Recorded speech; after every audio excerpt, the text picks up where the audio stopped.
একের পর এক আগুন লাগিয়ে ধ্বংস করে দেওয়া হলো। পরপর যখন হতে থাকবে তখন নিশ্চয়ই এই যে চেইন, ঘটনার যে চেইন, এই ঘটনার চেইন যখন আমরা দেখব তখন বুঝতে হবে এখানে কোনো কালো হাত কাজ করছে। হযরত শাহজালাল রাদিয়াল্লাহু আনহু আন্তর্জাতিক বিমানবন্দরে যে ভয়াবহ ঘটনা ঘটল, কার্গো ভিলেজের, যেখানে আমদানির কার্গো যে সমস্ত জায়গায় রাখা হয়, তো এত বড় যে অগ্নি প্রজ্বলন, এটা কি করে সম্ভব হলো?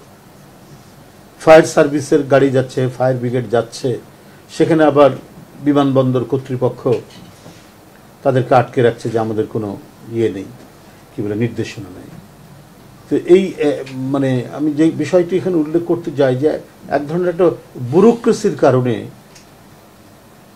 ক্ষয়ক্ষতি এত বেশি হলো যেটা ভাষায় প্রকাশ করার মতো নেই। যে এক ফায়ার ব্রিগেড এক ডিপার্টমেন্টের, অতএব বিমানবন্দর সিভিল অ্যাভিয়েশন, বন্দরটি সিভিল অ্যাভিয়েশন, তাদের যে সিকিউরিটির দায়িত্ব আছেন তাদের কাছ থেকে পারমিশন নেওয়া, কখন তারা দিবেন না দিবেন, এই বলতে এটা ব্যাপকভাবে বিস্তার লাভ করল।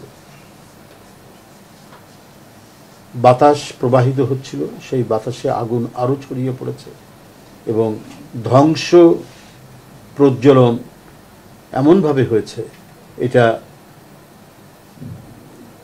নাশকতার একটা বড় ধরনের ঘটনা।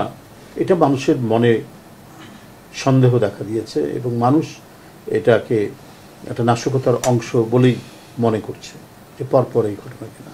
আজকেও নাকি একটি লঞ্চে আগুন ধরেছে, তারপরে একটি ওষুধ কোম্পানিতে সেখানে আগুন ধরেছে। এর মধ্যে গত পরশুদিন চট্টগ্রামে সেখানে আগুন ধরল একটি বড় মানে প্রতিষ্ঠানে। এই যে পরপর পুনঃ পুনঃ ঘটনাগুলো, এই ঘটনাগুলো সত্যিকার অর্থেই মানুষকে ভাবিয়ে তুলছে।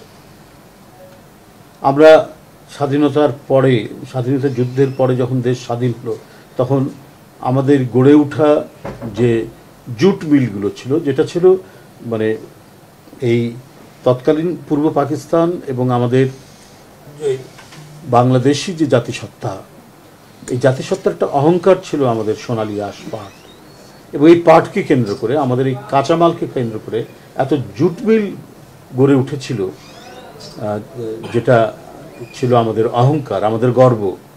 সেটা একের পর এক আগুন লাগিয়ে ধ্বংস করে দেওয়া হলো। জুট মিল এবং জুটের যে এক্সপোর্ট, এটা চলে গেল অন্য একটি দেশে,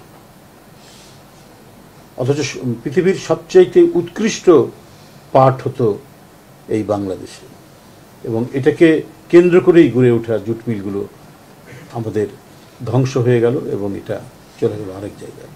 তো এগুলো সব কিছু মিলিয়েই আজকে জনমনে বড় ধরনের সংশয়, সন্দেহ দেখা দিচ্ছে যে কোনো পরিকল্পিত বিষয় আছে কিনা।